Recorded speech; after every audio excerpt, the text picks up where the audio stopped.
Jason Fitz hanging out with the Imagine Dragons before their halftime performance as part of the College Football Playoff Championship game presented by AT&T. Guys, you guys have done so much in the last couple of years all over the world, but what's it mean to be playing the halftime of this sort of a game? Anybody? I mean, it's awesome to be asked to play, this caliber of a sporting event, and it's kind of fun for us to be able to jump into a sports event like this because it's like you have this built-in energy already around the whole event. We kind of get to come in and start riding that wave and kind of boost it up a little bit. It's like starting a show in the middle of it. It's unusual for us, but it's we look forward to things that are unusual. So stay there for a second because you guys have had so many hits over the last few years. When you're putting together a halftime show, you're talking about a very condensed set list. How do you decide what's going to be in that set? How do you decide how to make this show as perfect for the crowd as it can be? Yeah.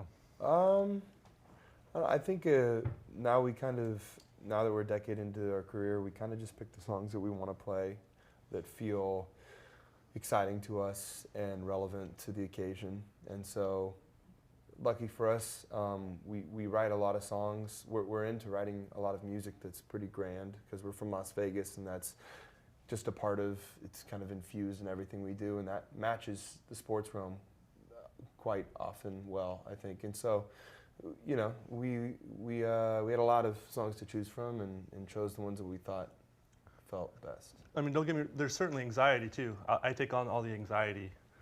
Ben's having fun with it while I'm, The jacket says that. I mean, the jacket says fun, right? It's the way our relationship works. I have the good times and he has the hangover. Yes, I have the anxiety. No, it's like, it's a big cultural moment, and so there's a lot of pressure on it, rightly so. So we want to, and they tend to get judged pretty harshly too, halftime shows. So we want to definitely do it right.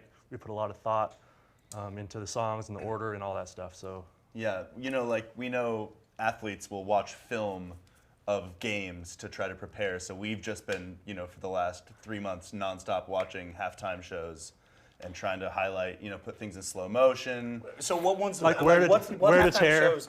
I'm just confident in his ability to perform and in Wayne's ability to not choke. And as long as Wayne holds it together, I know it's going to be a great show. Is there one halftime performance that you guys have watched that you're like, if we could just do that? Prince. Yeah, the Prince halftime show. 100%. Yeah. 100%. Yeah, as long as we're as good as Prince, as long as Wayne plays, as well as Prince played on that halftime performance, we're set and everything will be all good. I will never forget the bar that I was in for that halftime performance and looking around and realizing that it didn't matter who you were rooting for, everybody was rooting for Purple Rain. Yeah. Like that was the ultimate moment. So you guys have all talked about pressure, and that sort of plays into this game because Clemson and Alabama played in the national championship game. Two programs with a lot of sustained success, a lot of pressure. What's it like from an artist standpoint? You guys have had so much success trying to figure out how to live in that pressure bubble of sustaining that success. Were you going to say something? Go, you're on it. You're on the wave. No, I was just going to say, I was You're on the thinking crimson about wave. this as we were flying here today, and I thought, this is probably the first time that we've done something like this that I don't feel that anxiety as much as I used to. Because I think, we've been doing this for a while, and now we actually get to enjoy ourselves. So we're really, I think, going to go out there and just play our music and enjoy ourselves, and hopefully other people will enjoy it as well. And I don't know, it's kind of a nice feeling to not have as much anxiety about it. well, that's good for you. That's That's I wonderful. can see the gig from my front window, so it's like hometown kind of show. I get to sleep in my own bed at the end of it. It's wonderful. So, you're talking so much about, being able to look at it and just enjoy this process. It's one of the things that the more music guys I've talked to, one of the interesting things is when you're in the ride, it's impossible to really appreciate the ride. Has there been a moment for you, like Platz, has there been a moment for you where you've looked out on stage and you've said, yep, this is it. I'm in the middle of it and I can't believe it's here. We've been so fortunate to have a bunch of those moments. But one that comes to mind is when we played that Beatles anniversary concert and we were performing a Beatles song for Ringo and Sir Paul and Yoko, and that was pretty intimidating. I also had anxiety that day. But also, Believe it or not. how can you not be like, this is the essence of what it is to live? Like it was so nerve-wracking that I felt alive. Yeah, you can be careful. You have to be careful because it can kind of mirror your life, is in that you're always sort of waiting for the next thing to happen, and then you'll be happy, and then you'll be fulfilled, and that can happen in the career too. So I Deep think thoughts with Wayne. Yeah. The answer is you'll never be happy and you'll never be fulfilled. That's so. I should probably. You're not that far off from the logic for a lot of musicians. I mean, right? Like you're constantly chasing. Change you're musicians for people. Well, and, that's fair. I think we can proceed now. I mean, you are constantly chasing some sort of next thing. I mean, that's the hardest part of this ride, right? Like, Well, our art form, unlike any other, is the most temporary. It's not like a painting you can hang on the wall. It's like a song happens, and then like it stops happening. and that's interesting because let's go to natural, right? Natural this year is synonymous with college football. I mean, at the end of the day, every college football fan that thinks back to what's happened this year in 2018-19 is going to think of that song. So, you talk about like these moments that in temporary, you've created art that isn't temporary because of that memory that lasts forever. Like, how do you sort of process that? I don't know. I think We we're don't still process Yeah, it. I think we're still processing Yeah, you can. it. Yeah, I think it's a really rad thing, for better or for worse. When you have a song that every time you turn on the TV you hear, it's cemented into our heads, and people, definitely people who have watched sports this year. And I don't know. For us, it's really great. We love it. I mean, when you're an artist, you want everybody just to see your art and to share it, and that's the beauty of it, and then share it over and over and over hundreds of times. You don't get tired? I mean, I'll never forget, years ago I did these arrangements that the Boston Pops were playing. And so at the end of the show, John Williams was going out to do the encore for the Boston Pops, and they do Star Wars. And so John Williams looked over at us before he went out to do the encore, and he said, "My God, I'm tired of doing this." And he did it. Like, I mean, there's a staggering honesty. But how lucky to be tired of doing your song. Sure. You I know? mean, that is fair. But is there a moment when you guys hit the especially when the song's in the middle of just it's constantly defined, where you're just like, here we go, natural again. Yeah. I mean, He's got a few decades on us. Yeah. That's fair. Yeah.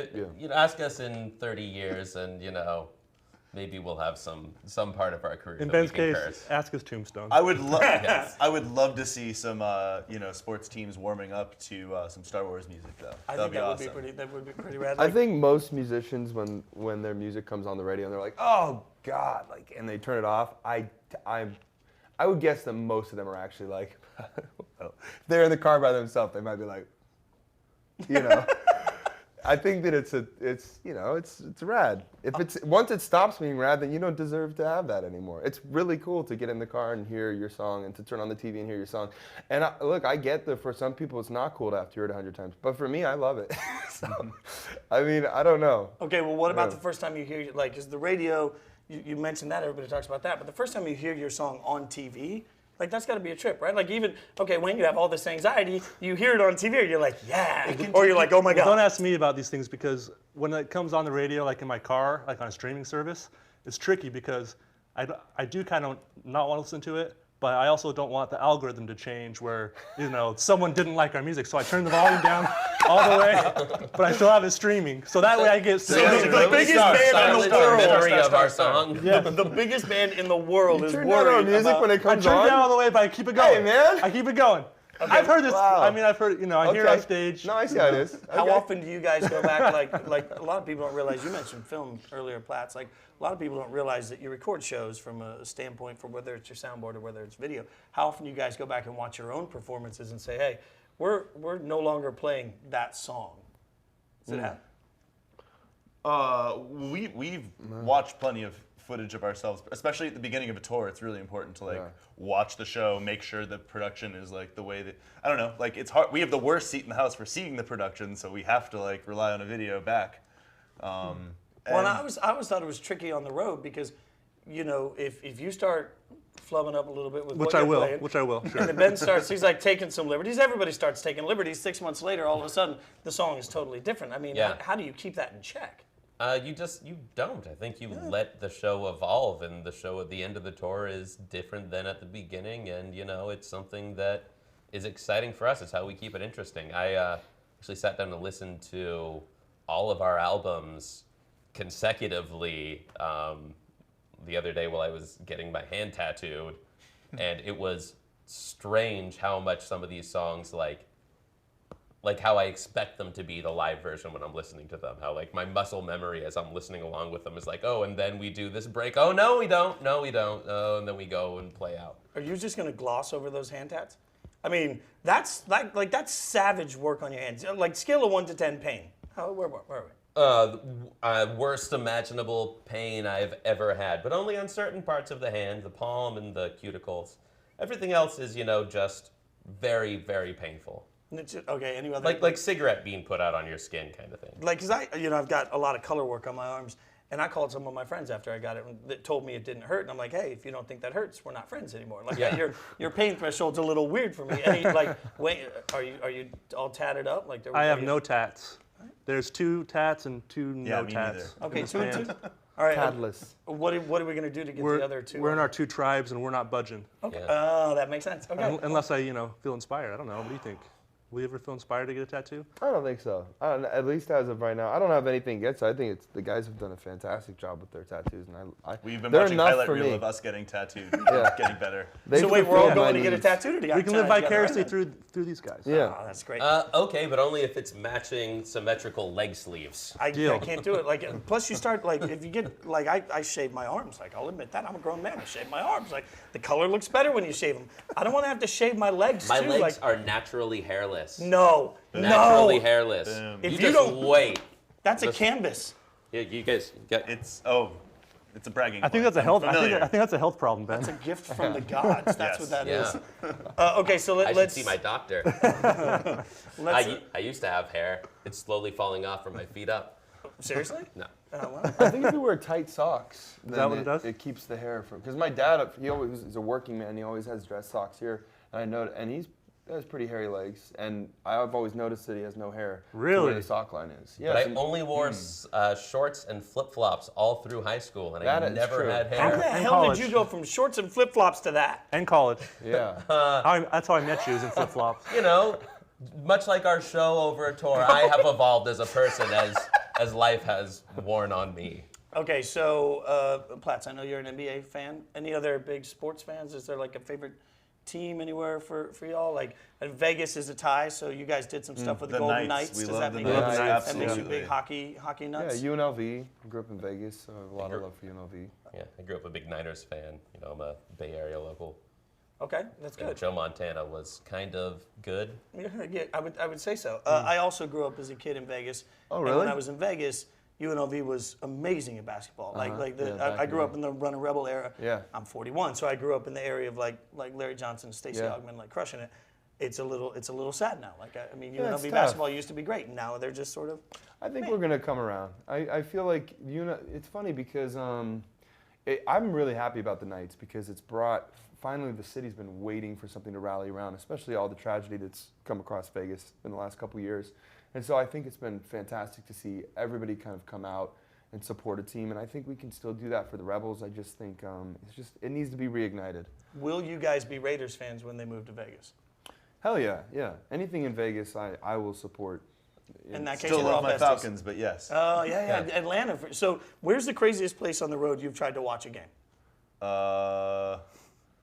I mean, we've been in some very sketchy. Hong The wonderful Kong? thing with technology, yeah, I've woken up. I've had to get VPN running and stream a game at 3 in the morning in Hong Kong when the Hawks were in the playoffs. Be honest watch though, them get have you ever eliminated. That watched was a the game worst. on a phone while you were drumming at a show? No, not during a show. That's the Cage Professional. the Elephant special. That's true. So rad. you've never believe me, I've talked to a lot of guys that will admit that they get scores updates in their ears, or they take a little iPad up with them and maybe put it off on the side. Like, you don't know when you play, you're just disconnected from it. No, Total pro. the only time I'll take my phone out while I'm playing is to take a picture of the audience. That's right. We're pretty one-dimensional people. Platz is maybe the most more dimensional, but we're pretty one-dimensional. That's sadly. fair. That's the nicest thing that's ever been You kind of said have ever. dimension. have you job. guys used yet? Imagine Dragons, biggest band in the world. Like, have you guys gone to anybody yet and been like, hey, we really want passes to this or passes has there been a use? Yeah, we use that. Yeah. Yeah, I used it to get us reservations at a pizza place tonight. Oh, spectacular. Yeah. Did that work? Sometimes I'll call Yeah. a restaurant and be like, hey, this is the manager of Imagine Dragons. Singer wants to come in tonight. I know you guys are fully booked. Possible to to get him in. And he's a pretty finicky guy. If you could put him in a good place and give him extra dessert, he'd be really happy. Does that work? It does, yeah. It always works. That Yeah. is- My manager got really mad at me and was like, "Stop imitating me on phone calls." But I That was would a get great more Mac stuff done. impression. Yeah, you use that voice when you do it, I right? feel like how he gets more stuff done because he's really nice, and I would be like, I would act like a real jerk, like a jerk manager, which reflects bad on him, I guess. But That's weird because I asked him to do mine and he can never get it done. that's what I'm saying. You have to do He it just yourself. tells you to relax, and then he takes care of that. You got to do it yourself. This is the manager, and then when you come in, you kind of feel like I have to do my voice different when I come in at the night. I'll be like, "Well, hello." Do you still come in with, I think my manager called? Like, is Yeah, that your totally. Okay. I don't know if he put it under the real name or. This is embarrassing. Yeah.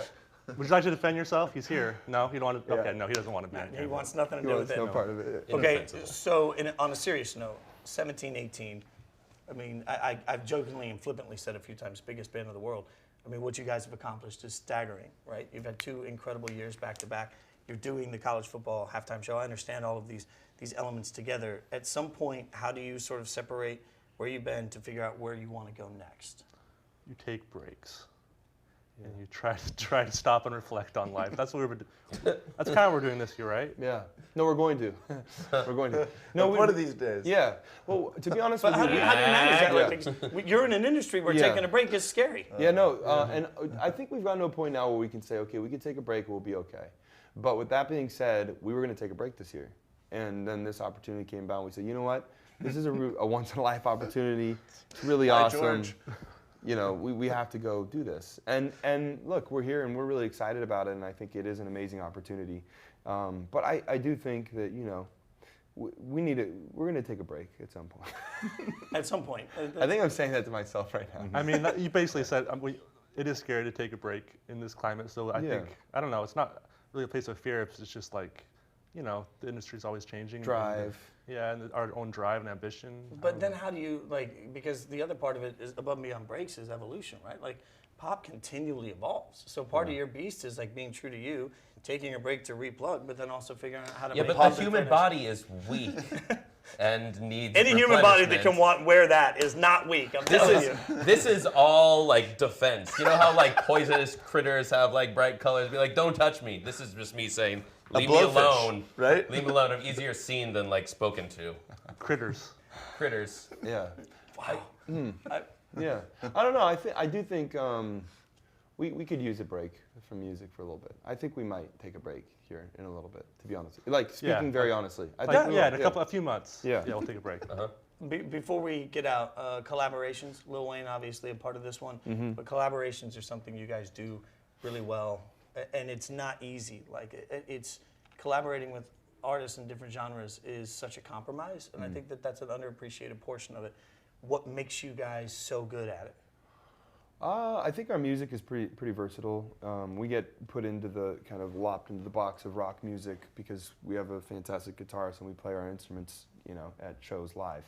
But with that being said, we're really we have a lot of influence from pop and urban music and alternative music and grunge, and we really grew up with a lot. So it lends well at times to especially to the urban music. And we've worked with Lil Wayne before on Sucker for Pain. It was a really wonderful experience, and we love that song. And so I think he's fantastic. He's been around forever. He's an icon.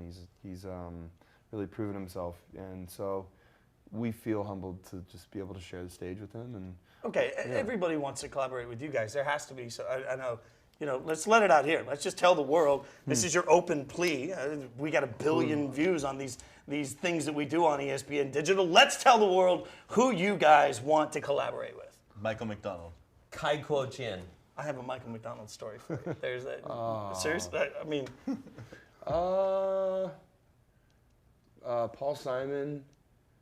Is that dead or living? living. Oh, Like, I want to okay, make it okay. happen. So, Oh, you wanna make it I mean, happen? Yeah, like I'm trying to help here, people. Like Yeah. I'm trying to make Hey, this if happen. you for make a time machine happen also, that's fine with me. I can't. I'm not good at like. I won't stop you. I'm I'd not say great. maybe At, like Neil Young. He'd never do it. Neil Young. But I'll just say it. Yeah, Neil Young's amazing. Dr. Dre. I think Dr. Dre is incredible. Collaborating to make a daytime fireworks show with Kai Kuo Jin would be incredible. You heard it. Done. Imagine Dragons, guys. Thank you so much for the time. Thanks for hanging out. Good luck on the performance, and appreciate you guys stopping by. Thank you. Hey, man. It was fun.